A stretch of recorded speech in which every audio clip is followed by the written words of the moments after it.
Hablemos de seguridad en México. En 3 años y medio de gobierno de López Obrador, México ya está marcando cifras de homicidios dolosos y desapariciones que superan administraciones pasadas, y esto según datos oficiales. Y aún citando esos datos oficiales, el propio presidente con frecuencia dice que los críticos tienen una campaña en su contra, cuando distintos sectores de la sociedad, empresarios, religiosos, sociedad civil, pues están percibiendo que la violencia solo está aumentando. Convocamos a dos expertos: Eduardo Guerrero, experto en crimen organizado, asesor de gobiernos; Francisco Rivas, también focalizado él en la estadística de los delitos que se cometen en México. A ambos les agradezco y quisiera empezar por uno de los temas que más se ha escuchado en los últimos días y horas: un supuesto pacto por la paz que están sugiriendo, bueno, desde la Iglesia, que el presidente no ve con malos ojos, y preguntarles si ustedes piensan que esta será pues una pieza, la próxima, de la estrategia del gobierno federal. Empiezo, si quieres, contigo, Eduardo. Adelante, buenas tardes. Hola, ¿qué tal, Gabriela? Pues mira, yo veo difícil, la verdad, el contexto político para un pacto, pensando, por ejemplo, en los que se han hecho para la estabilidad económica y para controlar la inflación en el ámbito económico, porque ahorita están muy caldeados los ánimos en la arena política. Yo siento que hay mucha polarización, hay mucha confrontación entre los partidos. Siento que también ideológicamente hay un gran alejamiento entre las distintas fuerzas, de manera que el gobierno tendría que hacer realmente un gran esfuerzo para acercar a los partidos, también a las organizaciones de la sociedad civil que él ha estado denostando. Lo veo poco probable, francamente. Francisco. Pues buenas tardes, Gabriela, un gusto estar contigo, con tu auditorio. Igual saludo a Eduardo con mucho gusto. Coincido con lo que dice Eduardo. Para empezar, un pacto, ¿por qué deberíamos de gestar un pacto cuando en teoría la Constitución y el Plan Nacional de Desarrollo, la Estrategia Nacional de Seguridad implican ese pacto que está establecido y que tiene que buscar la colaboración de diferentes actores? Hoy tenemos a un gobierno federal que no toma en consideración a estados y municipios, que apoya a entidades solo donde hay gobiernos de los mismos colores, de las mismas siglas, y abandona los estados en donde hay oposición. Además, pues tú lo sabes, lo hemos platicado ya en este mismo espacio, ni creemos que hay estrategia y sabemos que estamos en el peor momento en materia de gasto en seguridad. Entonces, un pacto debería empezar precisamente por poner en marcha algo serio, una definición de objetivos, una definición de indicadores, acompañado de los recursos suficientes y de una disposición a colaborar entre niveles de gobierno y entre poderes del gobierno, para luego sumar, como dice Eduardo, justamente tanto al sector empresarial, al sector productivo nacional, como a la sociedad civil y a la academia, que tanto ha denostado el presidente. Francisco, ¿puedes apuntar a qué ha funcionado en la estrategia del gobierno? De este gobierno, nada. La verdad es que no hay un solo elemento que puedas decir que ha funcionado. No, mentira, perdón, voy a corregir esto. Sí hay una acción que tuvo un efecto muy positivo, que fue la reducción de la piratería marítima, particularmente en el Golfo de México, que sucedió en el primer año de gobierno. Tuvimos 30 casos y se llevó a tasa cero. Eso pues es un logro, hay que reconocerlo, aunque es un delito absolutamente marginal respecto a lo que sucede en nuestro país. Si volteamos a ver la estrategia para combatir los homicidios, no hay. Si vemos la estrategia para combatir a la delincuencia organizada, no hay. Decomiso de armas, de efectivo, de productos ilícitos, de piratería, ha caído entre un 60 y un 80% si comparado con el mismo periodo de la administración anterior, que no era particularmente hábil en materia de seguridad y justicia, ya era muy deficiente.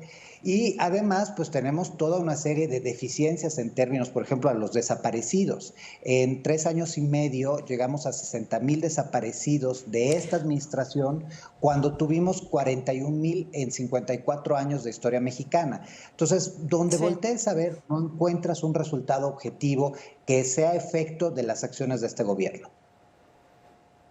Bueno, Eduardo, a riesgo de sonar algo simplista, también debo decir que para tu respuesta de qué ha funcionado y qué no, que el presidente no deja de acudir al pasado para hablar de una situación heredada, pero ¿en qué momento, en tu experiencia, en tu opinión, ya es su responsabilidad?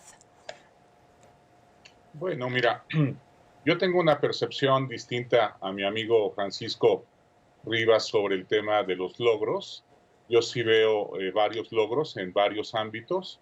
Veo logros en temas de delincuencia común. Me parece que todo el aparato que se armó de mesas de coordinación regional sí ha mejorado la coordinación en el combate de algunos delitos, sobre todo los robos, y sí ha habido una caída de robos importante que se ha estabilizado en el último año, pero que tuvo una bajada muy impresionante durante los primeros años de la administración, robo de vehículos sobre todo, que es el dato más confiable.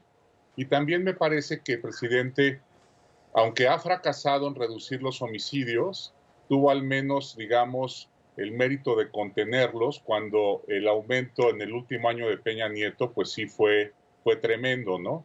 También me parece que ha sido un logro el hecho de que la Guardia Nacional no se haya convertido en una fuerza violadora sistemática de los derechos humanos como se presumía inicialmente, y que por el contrario haya habido una baja sensible de eventos de ejecuciones extrajudiciales masivas como los tuvimos previamente tanto en el sexenio de Peña Nieto como en el de Calderón, ¿no? Ahora, el tema de la responsabilidad que tú estás tocando, me parece que el presidente es responsable desde el primer día de su mandato y creo que no se vale el argumento para, digamos, justificar fracasos. Sí, definitivamente, si somos equilibrados de juicio y somos justos, por supuesto que venía un problemón atrás. Por eso le estoy reconociendo algunos méritos al presidente, porque al menos pudo contener el aumento del homicidio. Creo que sí le tocó, digamos, muy alto el nivel de homicidio, alrededor de 3,000 homicidios mensuales, es enorme, pero pues sí ha sido rotundo el fracaso en su esfuerzo para reducir el homicidio, y la verdad es que las estrategias que han propuesto, al menos las que nos han puesto públicamente, pues son un tanto absurdas, ¿no? El tema de los 50 municipios más violentos y que ahí van a focalizar los esfuerzos, pues es claramente una falla colosal poner una lista de tantos municipios en donde forzosamente tienes que dispersar el esfuerzo y tienes muy poco impacto, ¿no? Por supuesto. Francisco, a preguntarte también en términos de los números y la estadística, ya más o menos empecé pues este bloque hablando de lo que son las cifras oficiales, pero ¿cuánto es percepción, cuánto es realidad esto que hemos visto en las últimas 2 semanas, cuando hemos escuchado también de asesinato de sacerdotes jesuitas, digamos que son noticias de personas de alta, digamos, visibilidad, cuando incluso hablamos de que se están cruzando líneas rojas? ¿Cuánto es percepción? ¿Cuánto es realidad en términos de los delitos y el aumento en los delitos en los últimos días, semanas? A ver, desde el inicio del año arrancamos con ejecuciones, con una serie de ejecuciones importantes y expuestos los cuerpos en la vía pública, lo que ha llamado mucho la atención porque es un comportamiento de la delincuencia que se había de alguna manera invisibilizado. Y en lo que va de este año han sido muchos los eventos en Michoacán, en Zacatecas, en Guanajuato, en Jalisco, que deben llamar la atención indudablemente y que nos hablan precisamente de una realidad, no de una percepción. La percepción tendrá que ver específicamente, si volteamos a ver las cifras oficiales en torno a percepción que nos da el Instituto Nacional de Estadística y Geografía, encontramos que hubo una mejora en la percepción de la seguridad durante la pandemia. Precisamente quiero abonar algo a lo que dijo Eduardo. Si el presidente es capaz de voltear a ver el pasado y decir el fracaso de lo que venía, que era un fracaso indudable, y como señala bien Eduardo, la escalada de violencia en el último año, particularmente de Peña, fue dramática y se contuvo, pero se contuvo en esa meseta alta, no es como que se ha reducido. Entre 2019 y 2020 tenemos una reducción de apenas el 0.4% de las víctimas y hoy estamos de nuevo pues, en reducciones muy marginales respecto a los números que tenemos. Si volteamos a ver el comportamiento del robo de vehículo, el robo de vehículo viene bajando desde 1997, entonces también habría que decir que no es un efecto directo de las decisiones de esta administración, sino que es un ejercicio que ha existido en los últimos 25 años. De una manera similar, si hubo una reducción importante de los robos en los primeros 2 años de esta administración, en parte se debe, bueno, en el segundo y el tercer año de esta administración, es porque los mexicanos estábamos resguardados en nuestras habitaciones y no en nuestras casas, y no necesariamente porque hubiese un ejercicio muy puntual. Entonces, ahí sí no coincido, además tampoco coincido con el tema de Guardia Nacional. En los primeros 3 años que ha puesto en marcha esta institución han crecido las denuncias de desapariciones forzadas, de violaciones a derechos humanos, de tortura por parte de las fuerzas federales en esta amalgama que existe entre la Guardia Nacional y los militares.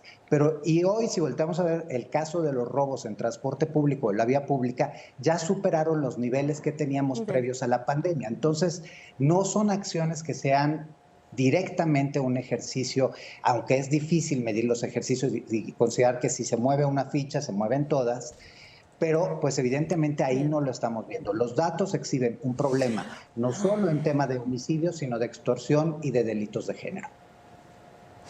Para cerrar muy breve, Eduardo Guerrero, Estados Unidos, distintas agencias han dicho que, bueno, pues se está perdiendo el control en la lucha contra el crimen organizado de este lado de la frontera. Déjame preguntarte, cuando hablábamos de un pacto social y los dichos del presidente que hay que incluir a los narcotraficantes porque también son seres humanos, ¿cuánto te hace sentido todo esto para cerrar? Pues muy desafortunado, ¿no? Yo creo que claramente ha faltado visión y ambición en términos de debilitar al crimen organizado. Como bien mencionaba Francisco, tenemos un problema expansivo de cobro de cuota, de extorsión presencial, que tiene que ver justamente con la ampliación de la presencia territorial del crimen organizado y el repliegue de las fuerzas federales, ¿no? Creo que yo soy muy pesimista en que pueda haber algún tipo de cambio en la estrategia en estos últimos pues 2 años de gobierno, un poquito más, por la rigidez, digamos, que ha mostrado el gobierno federal, ¿no? Donde yo veo esperanzas es en los gobernadores, porque han entrado una camada de gobernadores nuevos en varios estados, y creo que muchos de ellos traen buenas ideas y pueden mejorar las cosas, ¿no? Ya de hecho, en varios estados se le ha logrado una baja sensible del homicidio, sobre todo en Guerrero, en Veracruz, en la Ciudad de México, bueno, la que ya venía desde antes, ¿no? Y bueno, pues espero que los gobernadores sí puedan empujar esto hacia la baja, ¿no? Pues que así sea, un tema muy complejo. Gracias a ambos, Francisco Rivas, Eduardo Guerrero, por este tiempo y este análisis. Regreso. Gracias a ti, Gabriela. Buenas tardes. Saludos.